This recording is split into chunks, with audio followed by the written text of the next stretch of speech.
tonight or tomorrow, Suncast will edit the show. He'll put an intro on the front of it that I'll record after the show's over and a little tag on the end. And then he'll republish it on Facebook and on YouTube so that people can watch this live version, or the version that stays around in perpetuity would be the edited version that will appear tomorrow. And tomorrow, right, after that's published, I will send you links to that. So in case you want to share that, you're welcome to.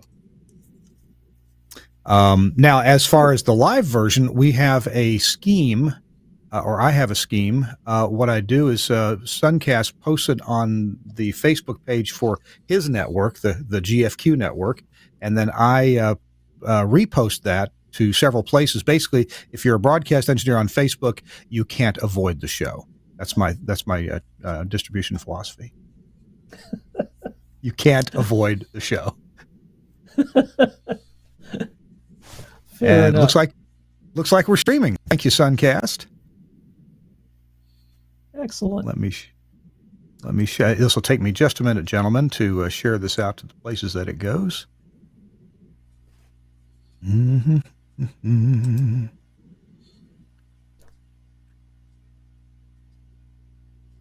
Mm-hmm. Unfortunately, Chris Tarr can't be with us. That was that.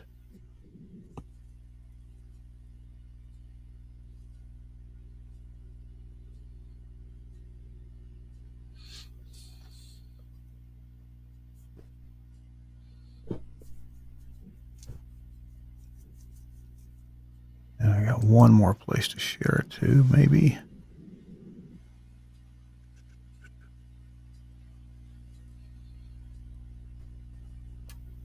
I wish there was one button in Facebook to do this, but I don't think there is.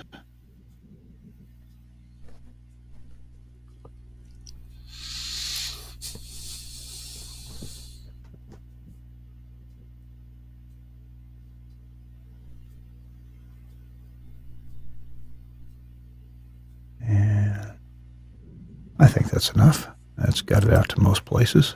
Good. Okay. All right. So, gentlemen, I'm best at handling these interviews kind of like the way that Larry King asked interviews. You know, when he had a book author on his radio show, he would never read the book in advance.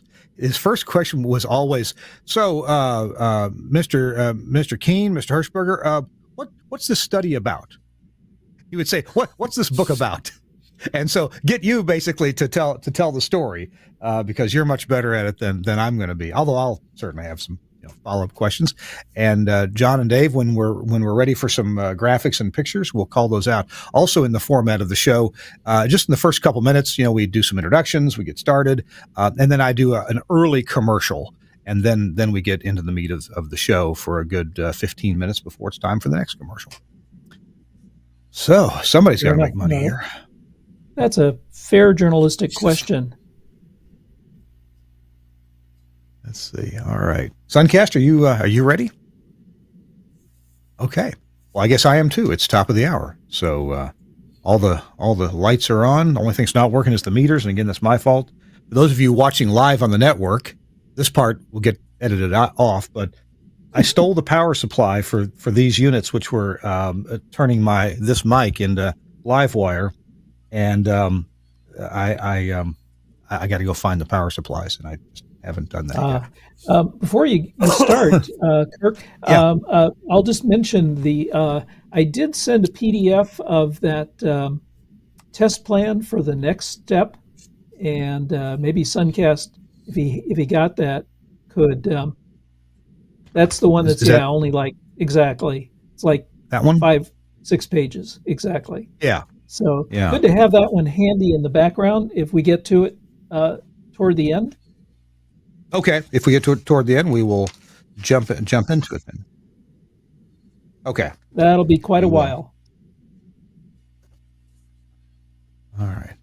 Here we go then. Hi, everybody on the network. Glad you're joining us live. Those of you on Facebook or on YouTube, glad you're here. We're getting ready to do our 736th episode of This Week in Radio Tech. I've conferred with Mr. Suncast. He's at the controls, and so we're expecting a very good show. Not because of me, a little bit because of Suncast, but also because of our guests. So we'll introduce them in just a minute. So here we go. In 3, 2. Hey, welcome into This Week in Radio Tech, the show where we talk about everything from the microphone to that light bulb at the top of the tower. Hello, I'm Kirk Harnack here in Nashville, Tennessee, my home office. And we've had snow here in Nashville. It is cold. In fact, the thermometer, it's 19 degrees at the Southern Command of Telos Alliance here where I'm sitting right now. And we have a couple inches of snow on the ground. A rather interesting thing happened.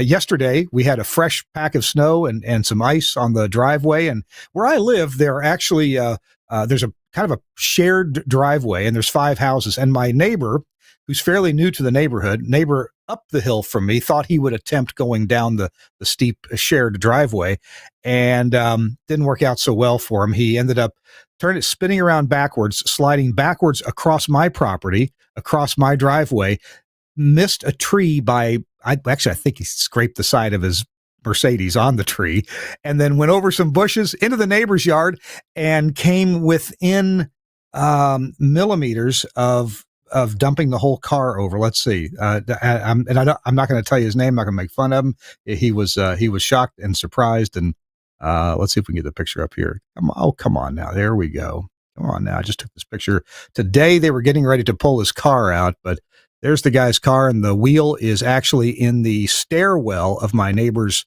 retention wall. Yeah. So, and he went backwards to there.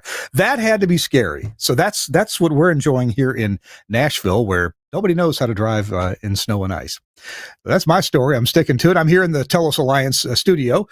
Chris Tarr is off this week, but we have 2 amazing guests with us, and I'm really excited about this show. Let's jump right into one of our guests. It's John Keene, center stage. John, how you doing? Good to see you. Hi. Nice to see you again, Kirk. John, you are working with the folks at Cavell and Mertz, is that right? Still am, since I retired from National Public Radio in 2016. Mm-hmm.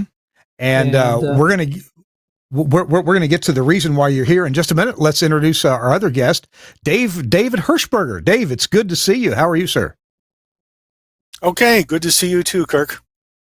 You warned us that you might have some bandwidth difficulty from where you are. You look great. That's amazing. What you're paying the right people.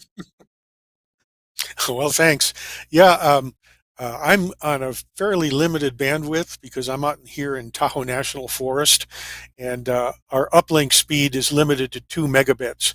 But just looking at the meters on the computer, I'm only using about 600 kilobits right now for this video. So it's working out okay. Well, that's about the best looking 600 kilobits I've ever seen. So that's great. John and Dave are with us today to, we'll tell you what, I'm going to let John tell you. John, I invited you here because I read something that you did, a project that you did. And you said, well, we got to involve Dave Hirschberger as well. So John, if you would take just a minute and tell me, why are we meeting today? Sure. Thanks. Well, this is a project that came out of the National Radio Systems Committee's AM Improvement Working Group.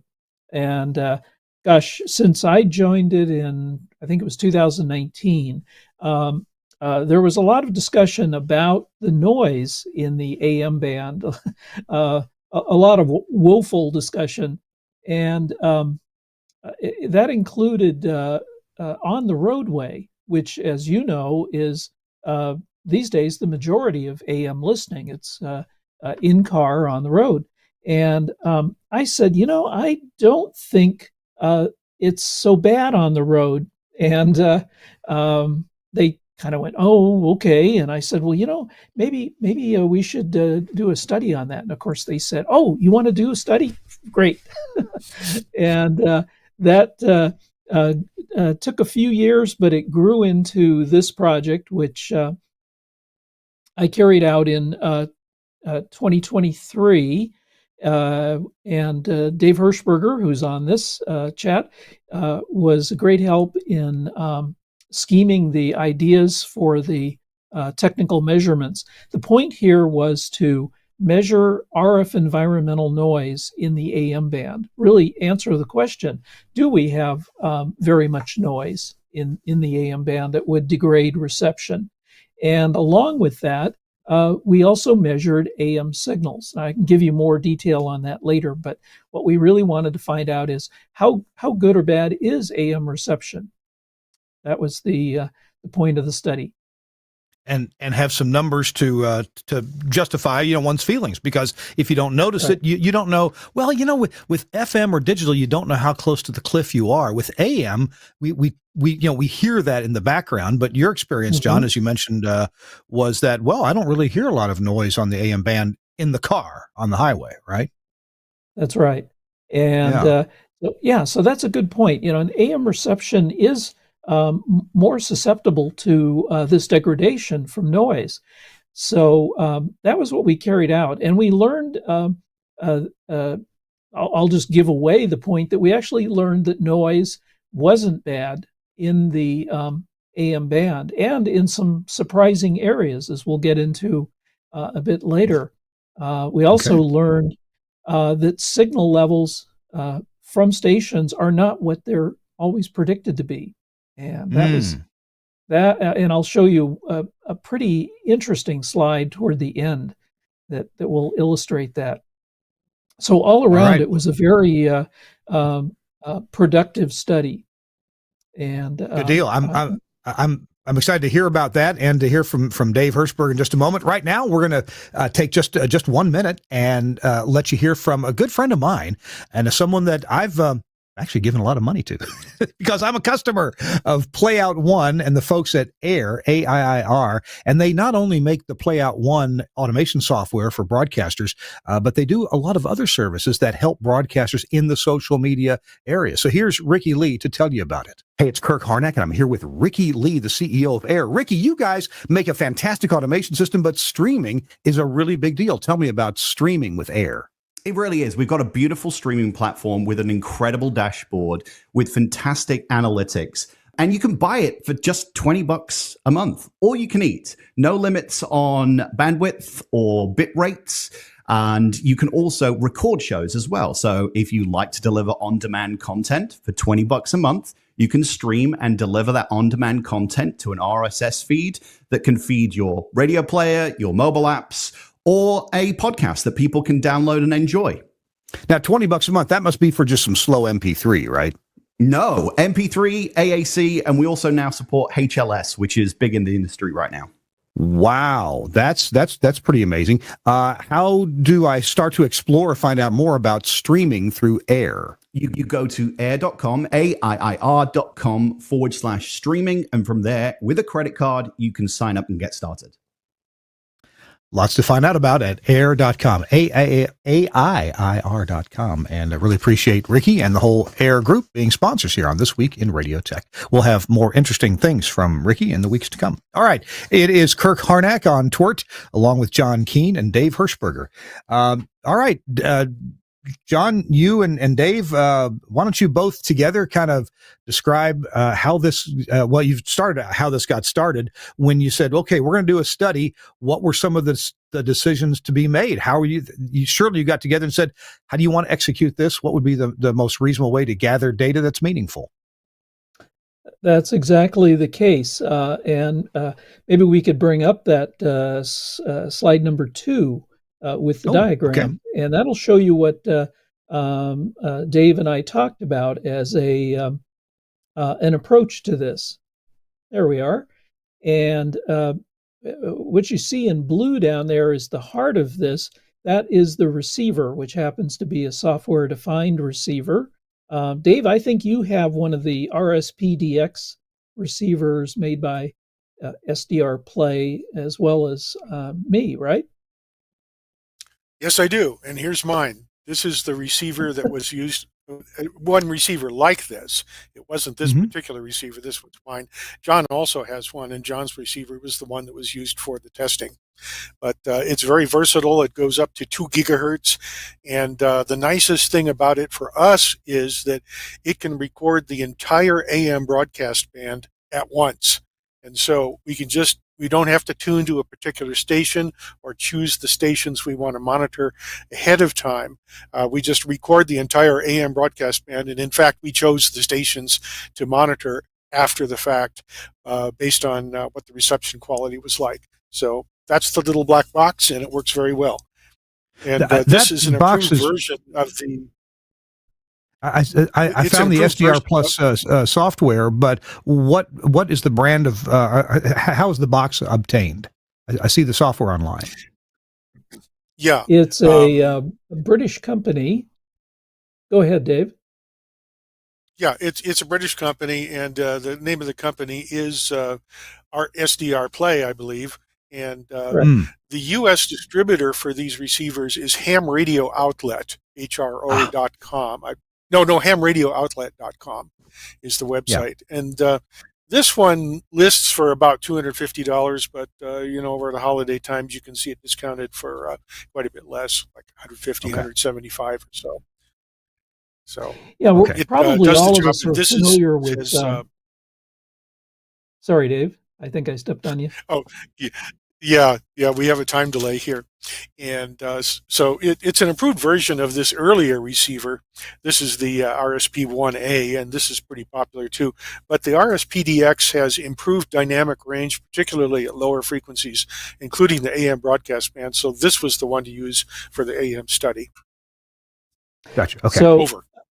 think of probably all of us are very familiar with spectrum analyzers. So think of a spectrum analyzer, but as you saw there, it has no display. It is just a little black box that hooks to a personal computer.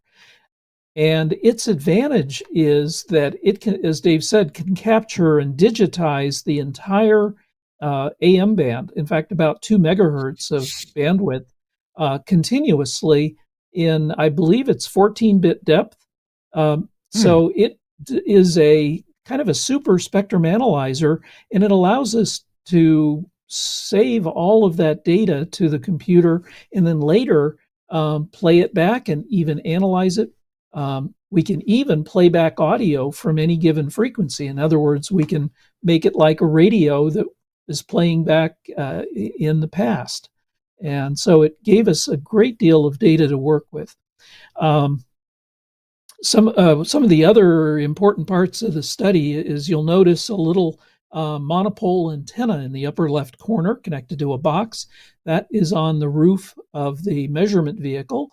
And that is an E-field antenna. In other words, it measures the electric field.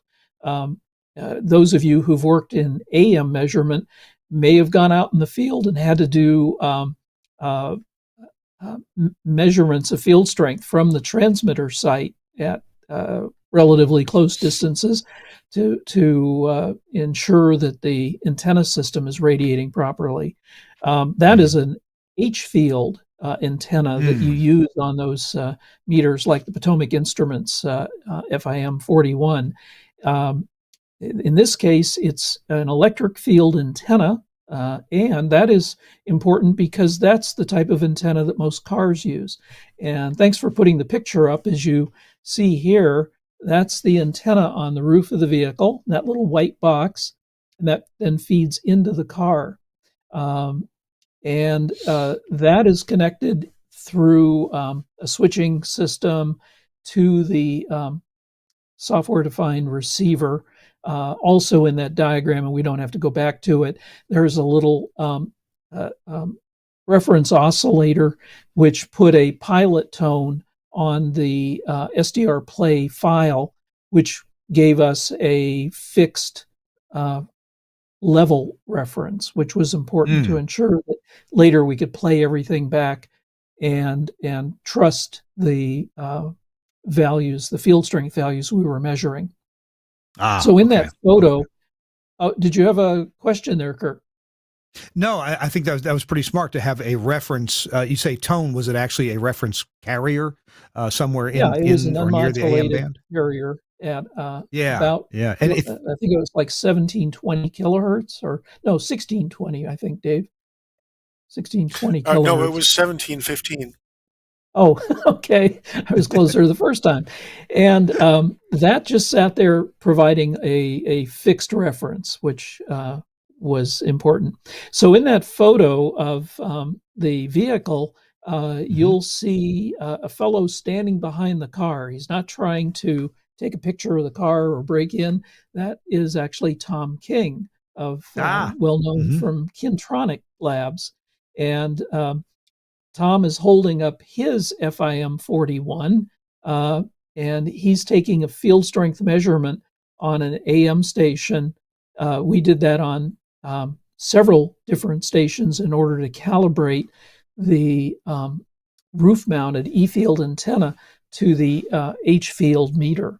So, thanks to Tom for doing that. Tom also drove all the way from Tennessee, bless his heart, to drive his car. He just insisted on helping out. So I want to recognize him for his help and his support for the project in selling it to the working group. And Good deal. we'll Awesome. move on to the next slide here, the map. And you can see the route we used to collect the measurements.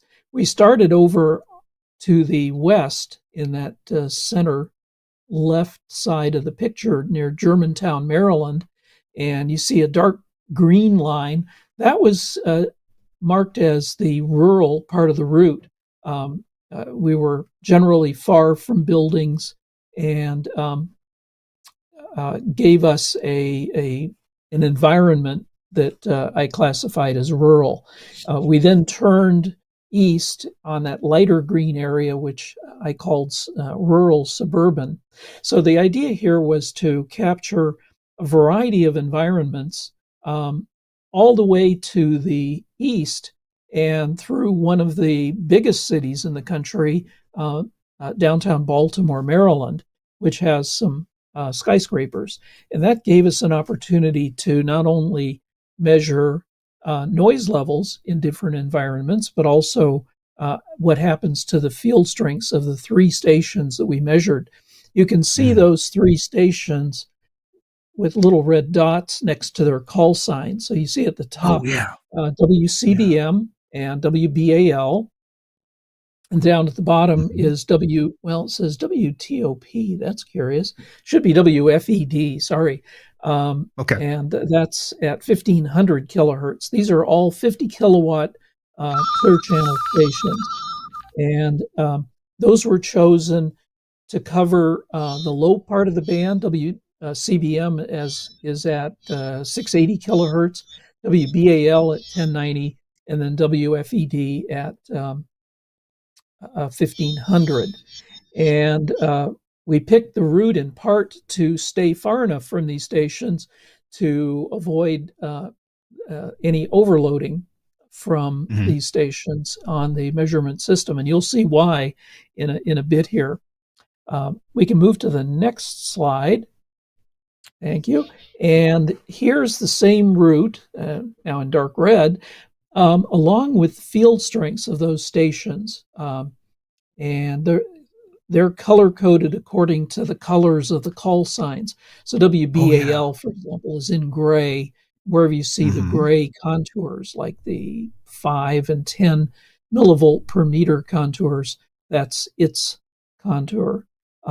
WCBM is in green and is kind of similar to WBAL in size, but a little different in shape. And then finally, WFED, I see I got the call letter right there, is has red contours and is coming from the south, just north of Washington, D.C. So that gives you an idea of the signals that we were measuring. So we measured low, medium, and high parts of the bands from these stations for field strength. And we also measured the noise level on adjacent frequencies very close to each of these stations. And we picked those channels, what I call the quiet channels, to be unoccupied by any stations in the region during the Mhm. daytime, and that gave us this um, so-called quiet channel to measure the RF environmental noise as we drove along this route. Let's see, we can go on to the next slide and see a chart of what the measurement looks like on the left. That's from Germantown, where we started, up to Mount Airy, and where you see kind of a knot in the drive route where we got off and turned eastbound. So in the green on that chart on the left, you can see the field strength of WBAL. That's on about a 2 millivolt scale. Actually, it's 4 millivolts at the very top. And in red at the bottom is the same scale, but for the measured noise level that we collected. In this case, it was a slightly time averaged measurement of the RMS of the field strength.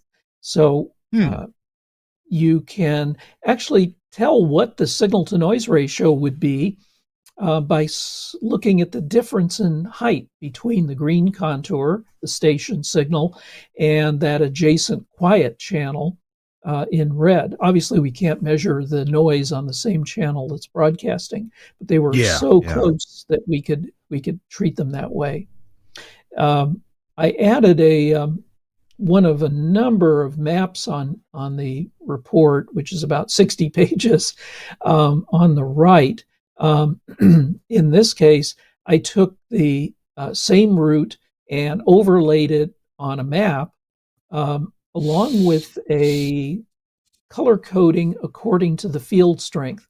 So if you look in that map in its upper left, you can see a little legend with different color shadings. It's probably as small on your screen as it is on mine, but anyway, it gives us a way of seeing at a glance what the field strengths were doing along the route. And there's a good reason for bringing this up, which we'll see in, I think, the last slide, which is a real knockout. So that was one of the things we used to evaluate signal coverage from these 3 stations. And as Dave mentioned, we were measuring all 3 stations plus all 3 quiet channels simultaneously. In the data. I'm eager to see more of this. John, we're going to take a quick break. And when I've got a question that I'd like maybe you to answer and hold people through the break with bated breath, like me, because I'm curious about how broadband this noise was. I know you measured at least 3 different spots, but of course you have the data for more spots than that across the band. I'm curious as to, was the noise generally peaky in terms of frequency, or was it more broadly spread across the AM band? But we'll find your answer to that. And maybe Dave can chime in on that in just a minute. It's This Week in Radio Tech. I'm really excited to have these 2 super smart guys, Dave Hirschberger and also John Keene, with us talking about actual measurements of noise in the AM band. And is it as bad as we think? Is it worse than we think? What suppositions do we as engineers have about where noise might be bad? And does that correlate with the data that they found? We'll have those answers and more coming up. Our show is brought to you in part by our friends at a company that will just make your station sound better, work better, get on social media better, really better engagement with your audience. And that's Broadcast Bionics. Check it out. Welcome to the Bionic Studio. The Bionic Studio brings all audience interaction to the fingertips of a production team in radio, TV, and podcast. Our workflow-led system is working 24/7 around the world for small broadcasters and national and international networks. Our telephony module, Bionic Talk Show, allows cost-effective centralization, remote operation, scalability, and resilience across an entire network of stations, but at the same time is used in single-studio self-op environments. Social media curation and activity is now considered a broadcast-critical part of programming. Bionic Social means the studio isn't overwhelmed with a wall of interaction from an ever-growing number of social platforms. We combine SMS, MMS, and email together with a speech-to-text service for listeners using smart speakers. We enable studio teams to curate, filter, and display all platforms in one place. and post text, images, and video content to multiple platforms in one operation.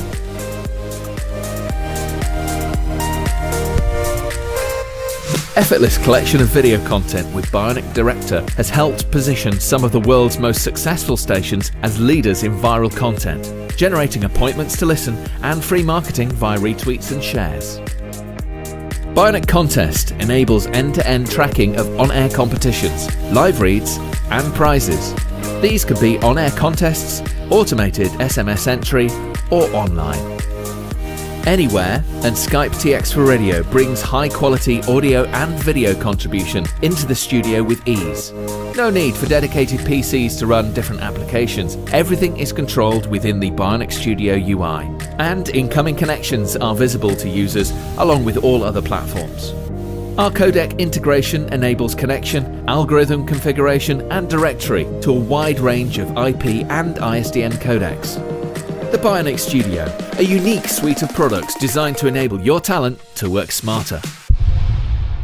You know, in addition to the Bionic Studio, Broadcast Bionics also has the Virtual Rack, which is an amazing piece of gear and software that lets you virtualize a lot of your broadcast functionality. So we'll check that out in the coming week. I'm Kirk Harnack. It's This Week in Radio Tech, our 736th episode. Dave Hirschberger is here from a secret location off in the woods in a national park. And John Keene is here as well. So glad to have you both. Thank you both for agreeing to be on the show. It was about a month ago that I contacted you and we set a date, and I'm so glad to hear. So John's taking, let me see if you can answer this question. Noise, did it tend to be across the AM band or peaky frequency wise? As a matter of fact, that was part of our study, and we have a slide for that. If we go to the next one. Okay. And I'll give you this is all background because, of course, we really haven't discussed the findings yet, but we'll be getting to that right away. So if you look at that slide in the lower right with the blue lines, that's a measurement that was made in a populous area west of downtown Baltimore, and shows the three channels that were the so-called quiet channels on which we were measuring noise. And an interesting thing happened there. You'll notice that they don't produce noise over time in the same way on each channel. You'll notice in the top two lines, which is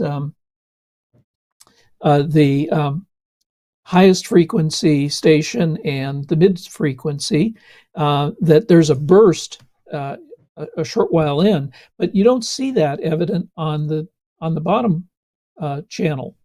And then later on, you'll notice that in the middle line there's that fuzzy buildup, but it doesn't appear on the other two channels. So one of the things we did learn from the study is that noise does not track uniformly across the AM band. You may be tuned to a station on the lower end and hear noise that somebody in a car right next to you tuned to a higher channel frequency doesn't hear. So to answer your question, Kirk, the noise isn't necessarily constant across the band. In this case, we saw that burst at the beginning covered more than half the AM band, but left off one section of it. So that is, it does vary by time and by location. That Interesting. help you out with the answer. I want to make sure Dave is on more of a delay. Dave, I want to make sure you get a chance to chime in if there's something that you have to say. So right now's your chance before we go on to the next station that you measured. Yeah. Okay. Yeah. John covered it very well, so I don't have anything to add what he said. Okay. Okay. Well, John, let's move on to your next one. All right. But Dave was certainly a great brain to confer with in devising this. So he gets a lot of credit for helping. Now, going back to this slide again, we have another one of those field strengths over time in the green line. This happens to be WCBM, which is the lower frequency station, and its neighboring quiet channel in red at the bottom. You'll notice, though, the vertical scale has changed. It goes as high as 100 millivolts per meter. That's a walloping amount of AM signal. It as is. we were Yeah. approaching Catonsville, which is a suburban community west of Baltimore. And as we were approaching about 10 miles distant from WCBM, its field strength momentarily reached 100 millivolts per meter. That is a lot of signal. There was also a bit of noise partway along, and that's probably because we had entered a suburban and partly commercial area. And I'll bet you that peak was something like an overhead power line or a noisy traffic signal. But by and large, that noise level was not really very high. And as you can see, that baseline remained about the same as in the rural area. So that was an interesting finding. That tells us that noise levels are generally low even in these areas, this suburban quasi-urban area, and they're brief in duration.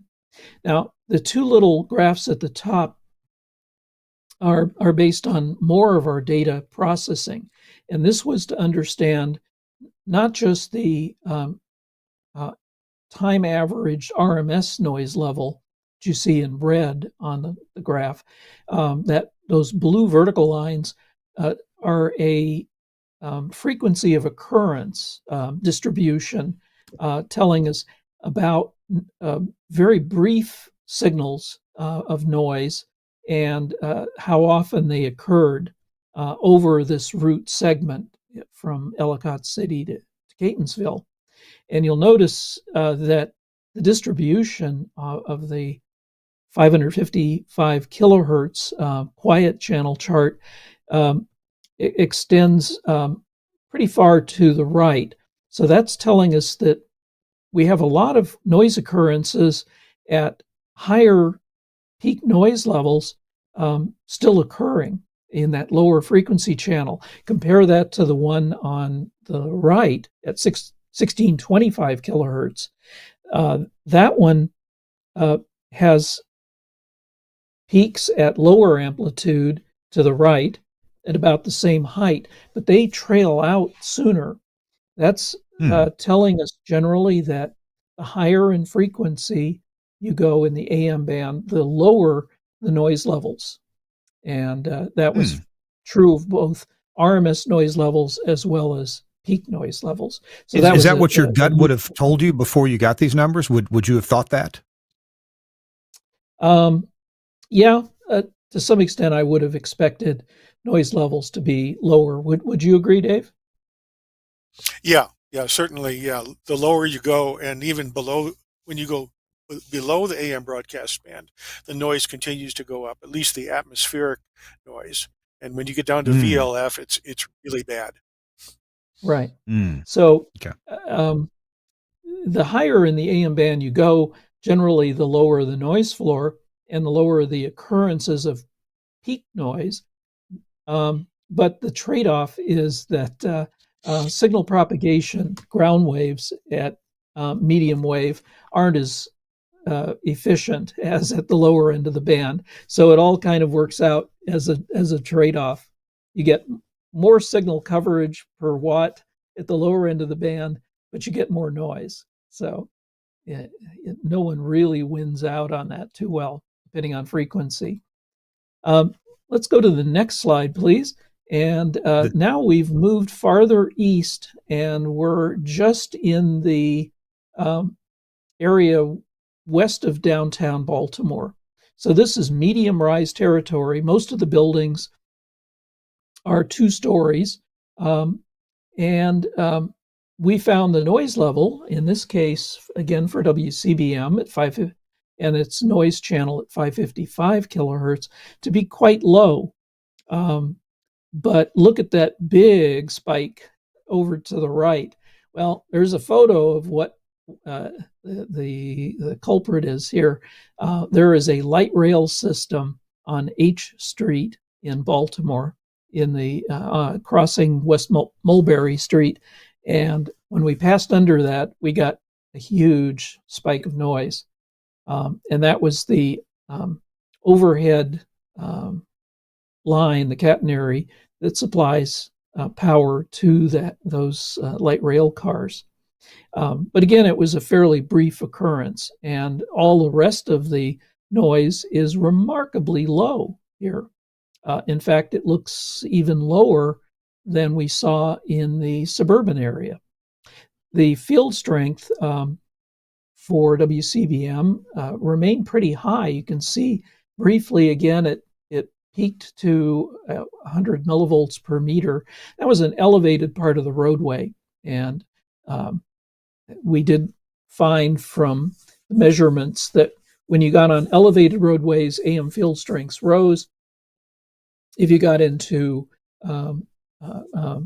more obscured areas, the field strength dropped. And in fact, that steep drop you see in the middle of the green chart is where we drove through an underpass. So you can see that clobbered the signal as you would expect.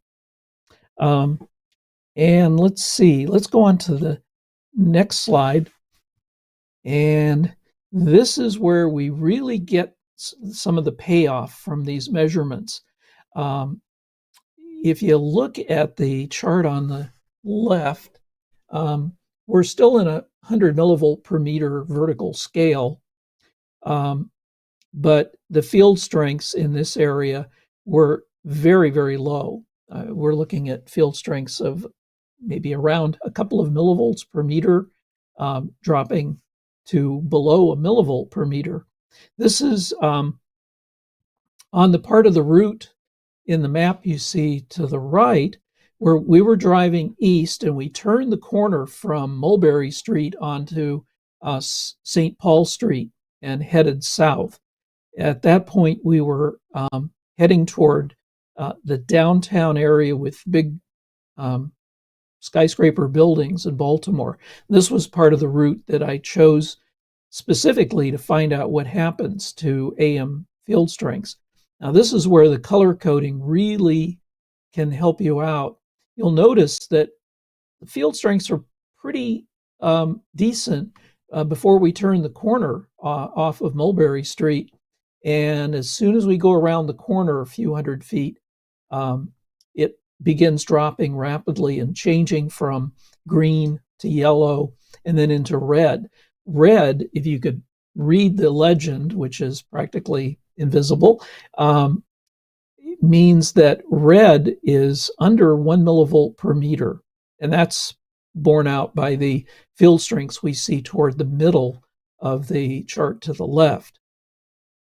That is one of the, I think, important takeaways from this study, that you can have huge field strengths a little to the west, occasionally reaching as high as 100 millivolts per meter, and you go less than a mile into downtown and the field strengths plummet to 1% of those fields. And that is a clear indication that building clutter, built up areas, have a profound effect on AM signal strengths. And let's see, I'm going to move my little camera view here. This chart doesn't show the noise levels, unfortunately. Yeah. But what I can tell you is definitely the noise levels in Baltimore, in West Baltimore and in downtown Baltimore, were generally no worse than they were in the suburban areas and even in the rural areas. I expected the noise to just keep climbing as we approached these built-up areas, and they did not. What we did find was that these field strengths of all three stations fell into the garbage in downtown Baltimore. And then as soon as we got down to the corner at the bottom of that map and headed west again toward Camden Yards, you can see the ballpark and the diamond right there. Yeah. Field strengths bounced right back up as we got out of the shadow of that high-rise clutter. So what we learned was that noise levels in populous areas and built-up areas generally doesn't increase. The data shows that what we hear is a severe drop in the field strength. And if there's not much signal left, any noise that might be there is more bothersome on our AM radios. So that was a major takeaway from this study. We can go to the last slide, which has sort of the summary items and covers some of the things that we were just talking about. One is that the field strengths that we measured did not follow those ground wave field strength maps I was showing earlier very well. In places, they deviated by a significant amount, which is not something that we generally expect. We draw these beautiful contour maps of AM stations based on the M3 conductivity data, and we get these nice rounded contours that go large distances. And what we learned was that isn't necessarily so. Due to various reasons like local variation in ground conductivity that's not what the M3 data shows. Could also be terrain data, terrain effects, and then finally building clutter. Field strengths are sometimes quite a ways from what the map shows, especially in the built-up areas. So building clutter is something that really is ignored in AM maps and should be probably added if we wanted to really know what AM stations coverage looked like. That would be a big benefit. We found that yes. I can tell you, I'm definitely going to have some questions, and I'm sure you or Dave can add to these. We're going to take a quick break, but I'm going to ask you to think about. I know you used this somewhat specialized antenna because you could control it. You knew its characteristics to a good degree, and you could calibrate things. I'm curious about if you think that people's reception results might be different just with the standard shark fin antenna that so many cars have these days. I've got a couple of older cars and they've got, vertical whips, but most of them today don't. And I'm also like to hear your comments about the similarities apparently between building clutter and going through a steel bridge.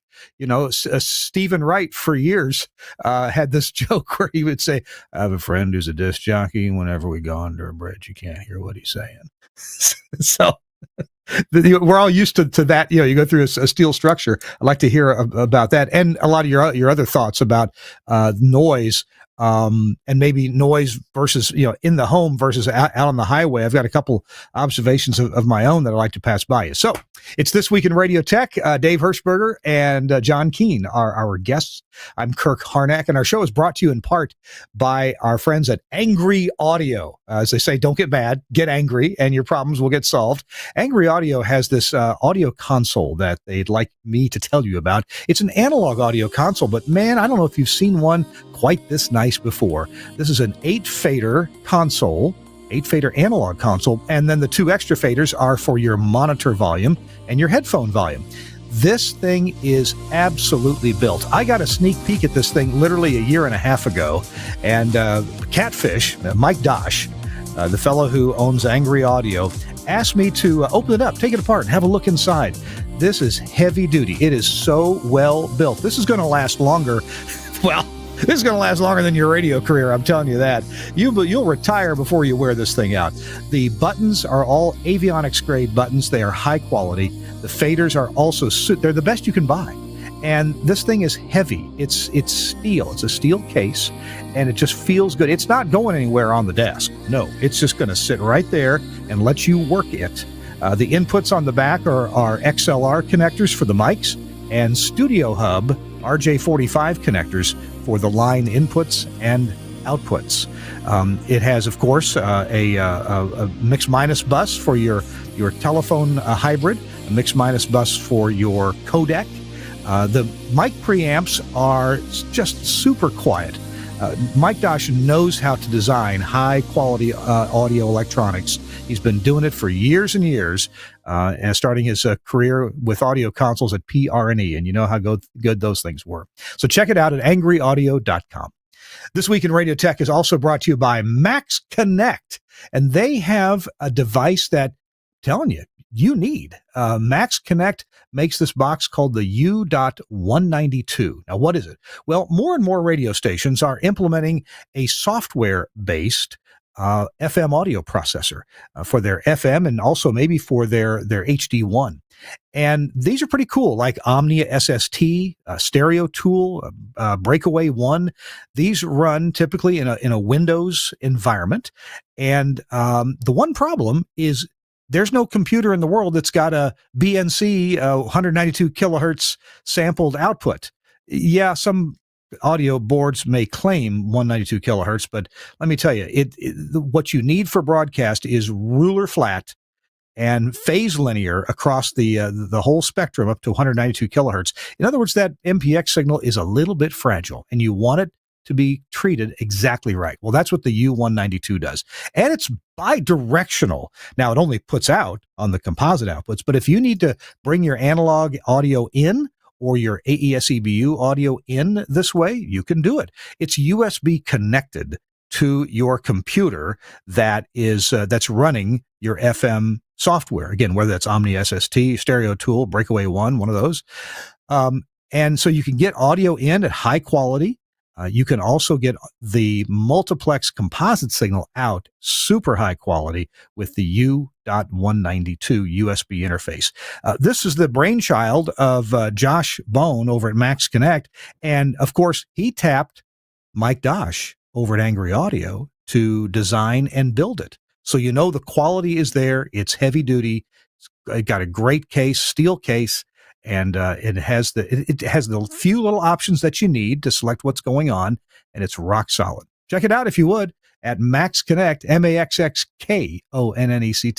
We'll have a link in the show notes to the U.192. Whether you got your transmitter is local, it's close to your processor, or maybe you've got a composite STL link, whether it's an analog or a digital composite, use this to feed that. Or to feed your exciter if it's right there on premises. Thanks a lot, Angry Audio and Max Connect for sponsoring This Week in Radio Tech. Check those things out. I'm Kirk Harnack. We've got about 15 more minutes left in the show. So John Keene and Dave Hirschberger are with us. John, did you have we were on the last slide. I don't know if we got done with that, but I wonder if you might address my question about shark fin antenna. Do you think you'd get similar signal noise results with that kind of preamplified antenna that comes on most cars these days? Well, yes, generally you would. Of course, radio performance can vary from cars to cars and from our SDR receiver. But no, I would say when you go back and you look at the data, which we didn't drill down on here, of course, you see quite decent signal to noise ratios, you might say, in the RF domain. And that means they would be receivable on shark fin antennas as well. I would say, though, shark fin antennas do have less gain than the antenna we're using. I don't think anyone has characterized it. It's probably known to car manufacturers, but they're not going to tell us. So I would say, yes, you'd get better reception on, say, your car, Kirk, and mine, which have the old fender-mounted vertical antenna, which are still great for AM. In fact, they're great for FM as well. But they'll work.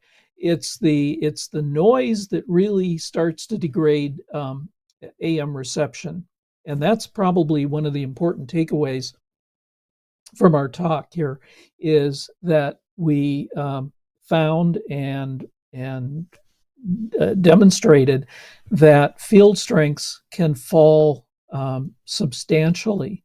AM field strengths can fall substantially in built-up areas. Now, you mentioned about driving under an overpass or through a tunnel, and of course, we all know that's going to knock out AM. What I think we're generally not expecting, and I really wasn't, was if you're driving through that part of West Baltimore, which is the low-rise commercial area that's rather old. Buildings are often only 2 stories high, with an occasional slightly taller building. And you don't think the AM field strengths are going to be affected, but as soon as you get into those built-up areas, you see that AM field strength begin falling off in the measurements. And the taller the buildings get, the more the field strengths drop.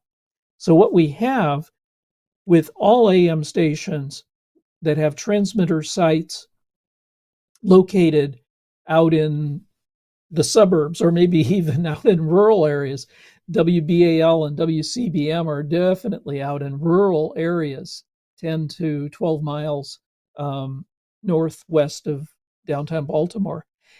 Those field strengths are not what you would expect. And that has as I say, a profound effect on the AM reception, regardless of how good your car antenna is.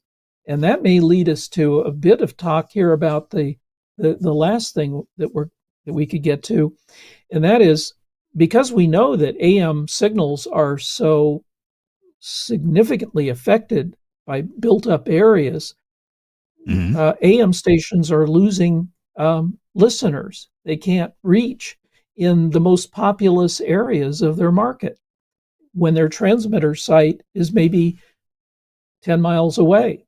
And you think that you're going to have a great signal because you look at the coverage maps and it says, oh, you should be getting 25 millivolts per meter here. And it turns out it's below 1.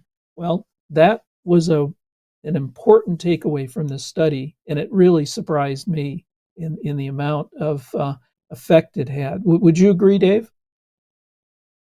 Yeah, and AM radio has been around for a long time, and you and I had some conversations about why didn't people back in the 1930s know this? And the answer that we came up with was, well, they didn't have SDR receivers. They couldn't record the entire AM broadcast band.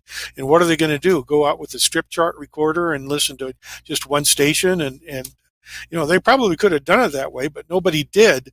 And, now that we're able to make these measurements and come to some of these interesting conclusions. True. But in my view, I think many of the AM broadcasters knew this. And let me ask Kirk if your control room is able to put up the second page of that report. Yeah, that was this. That this one right there you go. Yeah. Great. The reason this is important is that this is the next project in the AM working group at the NRSC, and if you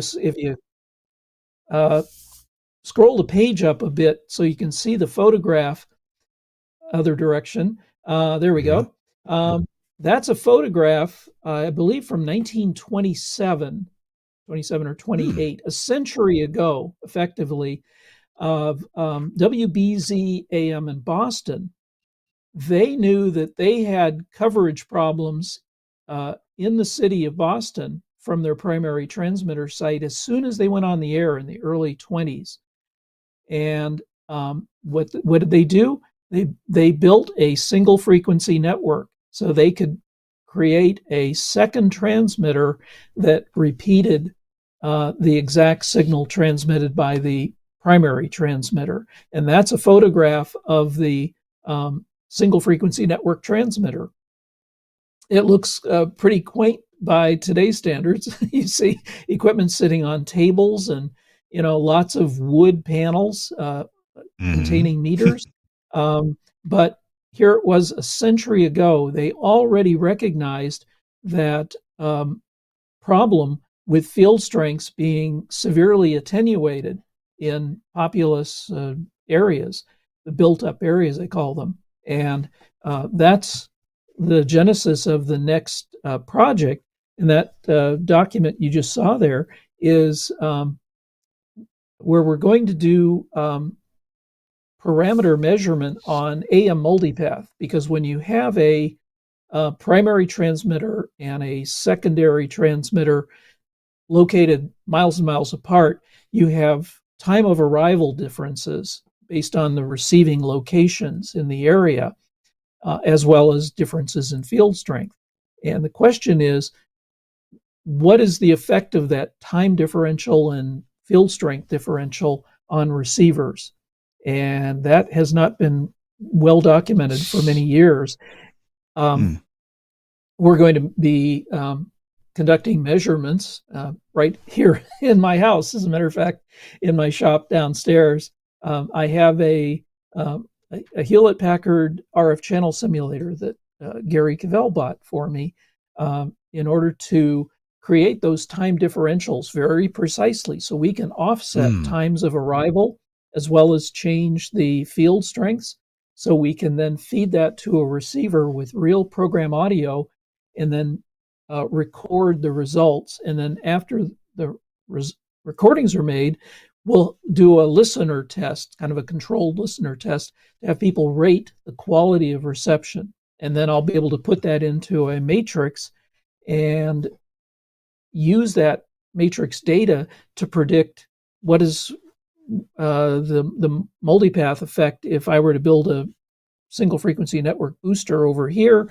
and my primary transmitter is over there. And I can even then adjust the design parameters. I can move the booster location, or I can change its power or its radiation pattern to shift the multipath to areas that are less important. That's going to be our next project. And it really arose out of these findings that we need to see whether a single frequency network can help out these problems that AM has been having for a century. The nice thing about it is, back in those days, and in fact, until relatively recently, until I'd say the 21st century, AM broadcasters didn't have the technology to generate a carrier frequency on the booster transmitter that was in exact lock with the frequency of the primary transmitter. Back in those days, they came up with different schemes to try to synchronize, but it didn't work too well. The other problem they had was trying to synchronize the modulation precisely. And nowadays, we can digitize the audio, much like the technology you were talking about in your spot a few minutes ago. And once it's digitized, we can ship that digitally to an SFN booster site, decode it, and synchronize the two modulations just as we need. And we can minimize the multipath effects and be sure where they occur geographically. That was not something they could do. And so broadcasters for decades built these SFNs and had varying degrees of difficulty making them work right. Often they turned them off out of disappointment, and it was understandable. But today we have the technology to build an SFN and make it work the way we expect.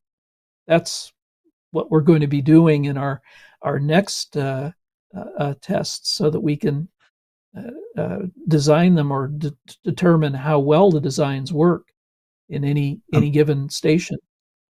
I'm looking forward to. Yeah, I'd love to hear the results of that. I will tell you, back this would have been in the mid '80s. I was shipped off to Santa Fe, New Mexico, to do some work, rebuilding work at a radio station, and there, was a booster in Santa Fe of a station in Albuquerque, right? And Albuquerque, I think, is the primary, and Santa Fe is the secondary, Yeah. the booster, you might Exactly. call it. And they of course, they That's- couldn't precisely lock the two, but they did use an external frequency reference for the booster that kept it really close. Now, the benefit that they had was there was no population between Santa Fe and Albuquerque. And so in the area Right. where they overlapped, nobody lived there. So That was just, the some highway cattle and between. some snakes.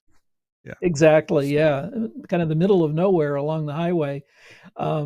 Yeah. And actually, the WBZ in Boston that I was showing the photo of, they came up with a very unique solution for synchronizing the carrier frequencies.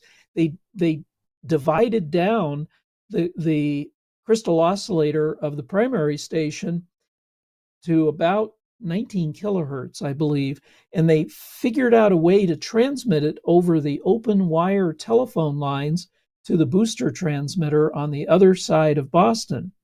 And then they multiplied it back up and fed it into the booster transmitter. So it was an ingenious solution. They still had the problem with synchronizing the modulation. That was, I think, tough to do. And but today we have GPS for frequency control and digitization, so we have a possibility here of this working. I hope I'll be able to come back with Dave and tell you later how a real test system works. Speaking of Dave, is he still there? Dave, are you still in the forest? Hey, good. Still out here in the forest. And I'm sorry that we haven't got a word in edgewise, not too many. But guess what, Dave? Your time to shine is coming, because we're going to take our last quick commercial break, and when we come back, it's time for our tip of the week. And so, John, you've already kind of blue skied what's next. If you have if you have a tip for us or something that you'd like for broadcast engineers to be thinking about or to study up on, I'd love to hear about that. Dave, same for you. I'd love to hear if you got a tip of the week, whether or not it's exactly related to this topic. I know you have a whole career of great learning and some wisdom to share. So hang tight. We'll be right back in 2 minutes. This Week in Radio Tech is brought to you in part by Broadcasters General Store, BGS, and their partner company is Broadcast Tools. Broadcast Tools is one of the lines that BGS carries, of course, and Broadcast Tools makes a device that you're going to find very useful. More and more stations are, station clusters. And I just installed 3 of these devices, the Broadcast Tools. What's the name of this thing? I should know. I just installed 3 of them. It's the Broadcast Tools MSRP3 Multi-Station Relay Panel 3. MSRP Multi-Station Relay Panel 3. Of course, Multi-Station Relay Panel, well, what it does is it lets you interrupt the audio on 3 radio stations in stereo at the same time and insert some other audio. Well, what would that be good for? How about EAS? So my station's in Hawaii. We've got 8 program feeds at the same time. They all have, same EAS coverage area for that matter. They're on Maui. So we use 3 of these to get a total of 9. We use 8 of the 9 interrupts for our EAS signal. You can also use the interrupt relay that's in your EAS box itself, if it has one, and most do. So that would give you, if you had one of these boxes, a total of 4. So just add 1 to however many you have through the MSRP3. This box was so easy to install. I love it. It uses the Studio Hub audio connectors on the back. So Studio Hub click in, Studio Hub click out. And I happen to use Axia X nodes to feed audio out and through these and then back into my Axia system. The signal noise is amazing. It's well over 100 dB of signal to noise ratio. And the Broadcast Tools is just really easy to wire in to my Sage NDEC EAS box, and it just worked great. I was able to wire 3 of these in, probably did it, including making the custom length cables, probably did it in about an hour. So 3 of these installed in the rack on a shelf, and you can get a shelf from Broadcast Tools and wire them in and out because the connections were so easy with Cat5 cables and RJs to my X nodes that it was just easy peasy. Love this box from Broadcast Tools. And Broadcast Tools makes so many things that'll make your life easier in building a broadcast facility. Whether it's in the studio or whether it's in your rack room or even at your transmitter site, check out solutions from Broadcast Tools. And you can get them from BGS, Broadcasters General Store, at bgs.cc. But you know how I tell you, they love getting phone calls because they're good at it. 352-622-7700. I think I've had that number memorized for 30 years now. So give them a call at 352-622-7700. Great prices, quick quotes, the fastest possible shipping, and they can tell you, when something's going to arrive. So you know when to be at the station to receive it and put it in. Thanks a lot, Broadcasters General Store, for sponsoring This Week in Radio Tech. All right, we just got a quick couple minutes on our last segment here, and so we're looking for a tip of the week. Who wants to go first? John, you got your mouth open. You look like you're about ready to talk. Oh, I've been running off at the mouth here. I should let Dave make sure he doesn't have something he wants to add about our study of AM multipath. That's a good point. Dave, go right ahead. What you got for us? Yeah, Your okay. thoughts? Well, what I did was the post-processing of all of the wave files that were produced by the Beaver for John's work. And so my input was the output from the SDR play receiver recorder AS band. So I wrote code, or actually I should say I rewrote code that would select one particular station or one of the noise frequencies, and then make measurements of what the signal strength was, and also to decode the audio. And that's an outgrowth of a couple of other things that we've been doing in the NRSC AM Improvement Working Group. And what got me started was doing a co-channel simulator. And this relates to what John's proposed project is going to be for synchronized boosters. And there was talk of doing some tests to synchronize a number of AM radio stations on a particular channel, and then to go around to different receiving locations at different times of night and make recordings.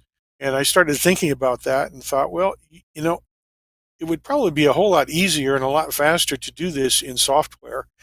And so I started thinking about it, and then it dawned on me it would actually be pretty simple to do this in MATLAB or in another tool called GNU Octave, which is like MATLAB, except it doesn't cost thousands of dollars. It's open source and it's completely free. So I did it in Octave, and lo and behold, we have a bunch of recordings now.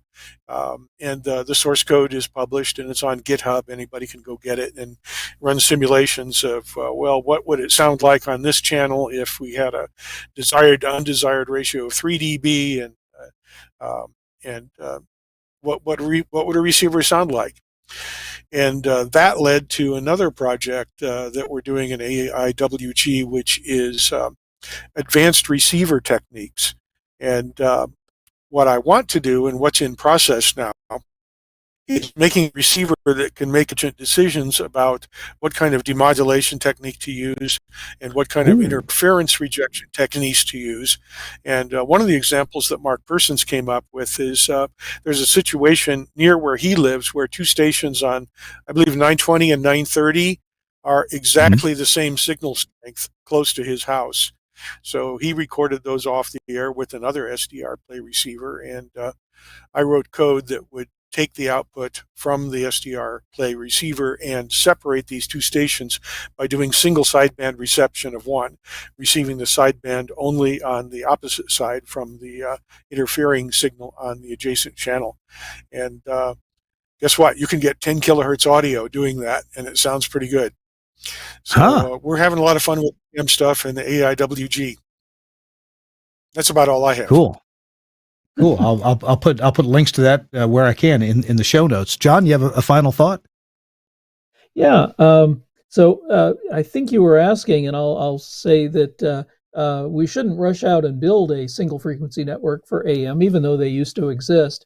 We've got some research to do, but it looks very encouraging, and it could potentially recover thousands of listeners for AM stations where their signal is deeply shadowed, as we found in today's study that we were discussing. So it looks very encouraging to me, and stay tuned, as they say. I was just thinking about your methodologies and the SDRs that you used, and thanks, Dave, for showing us that. I'll put a link to that in the show notes as well from Ham Radio Outlet. But I think we missed an opportunity politically here. We've got this AM for every car bill in Congress. It should have been SDR for every car. Yes. Yeah. Agreed. That way you could pick up anything, right? Of course, Yep, you have to have an that's engineer, true. an engineer and a laptop come along with that. Actually, it may be surprising to you. All car radios today are software-defined receivers. They use a chipset that do the digital signal processing. The thing that we also need to look into is how to improve their performance.